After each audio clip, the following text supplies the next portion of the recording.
Now this, I don't even know what it is. Is it a gateway over a path or a little bridge over a path, or is it both?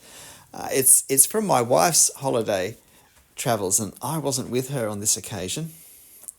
But I think it's some sort of grand house in England somewhere. But I thought it was a challenging but possible drawing for a 10-minute real-time drawing video. And I just like the fact that it was very different from the sorts of things that I've done. And there was this great combination of architecture and plants, which I really enjoy as a subject. I just like the way they bounce off each other in contrasts of lines and marks and values and form and so forth. I start by trying to get the archway done, and I finish up probably making maybe the arch just a fraction too high. Not the part I'm drawing now, but the part above, the actual curve part. I think I took it up straight rather than starting it straight away at the top. But never mind, it's not the sort of thing that is going to be noticeable at the end, I don't think. And it's something to put in the back of my mind for the next drawing that I do. Now, I'm wanting to be able to convey something of the silhouette edge of the blocks of stone of this archway, and yet I am going to be very pressed for time with all that there is to work out here. Now, I'll let you know when I get to the end of 10 minutes. I basically draw the whole arch and the foliage on the lower right hand side, and after that, when it is pretty much just the foliage, we do jump to double time. But if you want, you can use the cog icon there on your page, and you can slow that part down to half time and watch it at real time as well if you want to take 4 minutes to watch it rather than 2. I'm using a 0.2 millimeter pen, Copic multiliner. Adding some lines just to start to give some geographical context to what is currently a floating archway or gateway. I took it out far too wide on the left-hand side, but I was relieved when I looked up at my reference to think, well, I can bring some dark value up against that and hide it completely. And this is what I say. Mistakes are very seldom worth the fuss we make about them. There is usually a way we can evade them, hide them, at least draw attention away from them before we get to the end of the drawing. Now, I did mess up, not this, but on the other side. Too close and too small. I've realized what I'm doing, and not looking so good. That right-hand one obviously a bit far to the right. So put the balls on top, and very aware that time is slipping away at this point. I find doing curves such as this, particularly on my more difficult right-hand side of the curve, being right-handed myself, wouldn't be so hard if I could easily move the paper, but to produce these videos, I really need to let the paper be locked in position. So I either have to almost stand on my head to get into position without bumping the camera to do it with an easy movement, or I need to just bite the bullet and learn to do it better, freehand, seated in front. So now I've got some hatching, some of the very little dark hatching that I'm going to do on this using hatch lines. And if you'll notice, I'm using the perspective angles of the stonework to help me do that. And it changes direction on the vertical right in front. Not as much on the right-hand side, that's in shadow because we're not quite front on. We are slightly to the right-hand side, and therefore we can see more of the left-hand wall. Again, these are nice little things to notice in our initial observation, our reconnaissance work, so to speak, before we start drawing. And I'm starting to wonder just how I'm going to get through this at this stage. But it did start to come together quite quickly from this point on. So now we have these curved garden bed fronts. And here I am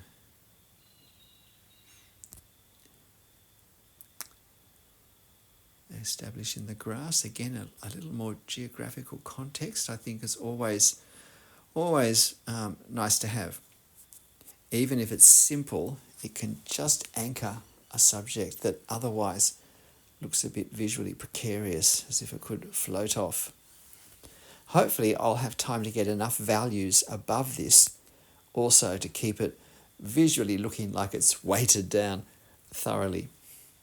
But first I've got these ray sections which lead me to believe this is possibly a bridge that goes over a walkway that's just slightly higher than the ground level here. So some bushes to allow for a few vaguely shrubby shapes. And now we have a little pedestal at I presume at the entrance of the ramp on each side with an urn on each one. Now notice how I draw these urns. I find this by far the best way to draw this sort of decorative feature, and that's to break it down into its component shapes and draw them as separate shapes, and draw the main shapes first at the right distance from each other, and then do whatever linkage lines you need to do to connect these shapes together. It's a mistake to start at the bottom and work up, because often these linkage lines end up being too large for the space, because it's very hard to get a sense of proportion with those when they are quite small. So I find that doing the major shapes exactly placed where we want, with whatever gap between them and the ground or the base we need, and then adding the links, is the way to keep particularly small scale urns in proportion. So we're just doing the base now for the other one, and now you'll see me try out this method, what I mean. So we have this urn part, the main body of the urn. It's really very small in the overall size of this drawing, and I've never got that lower linkage part so small if I had been doing it any other way. And again, I did the upper lip of the top part, and then I linked it with some diagonal lines going the other direction, as it turns out, to the top of the lower shape I've done. And I do this other one the same size, and if I work hard to make sure that my first larger shape is approximately the same size as the other one, then that will keep it all in proportion. So we are getting close to the 10 minutes now, just adding a bit of value here in what we see through of the cutting in the level of the ground, where, yes, the more I think about it, this bridge is carrying a walkway at that level, a pathway at that level, and a little bit of shadowing for under the arch across the path, and just a few marks so that these lines are not straight lines, but they have a little bit of thickness. So the thickness of the turf, for instance, we have the effect of that being created. Makes such a difference visually, such a difference to giving a sense of 3 dimensions, to taking something out of a cartoon-like look and making it look real. So now we're just in the last gasps of our 10-minute real-time drawing as I'm starting this darker foliage. I haven't done all the detail I would have liked to have done at this stage yet on the bridge, but I'm thinking I'm certainly having to start this tree work now. And this is the sort of part of a subject where in some ways we want to start to get now, as we work out from our focal point, a little more gestural. Even with something as gestural as this to begin with, we want to create a slight looseness, greater looseness in our marks and lines, and yet we can't afford them to look careless, which means that despite doing them perhaps rapidly, we still need to maintain control over what we do. Every line still needs to be intentional, And very rapid back and forth, not lifting our pen, is not a very good way to maintain control. So what I really want to do is, as much as possible, is still do single lines in one direction where I'm controlling the direction more. So we've now jumped to double time, just at the same time as we jump to the left-hand side of the arch.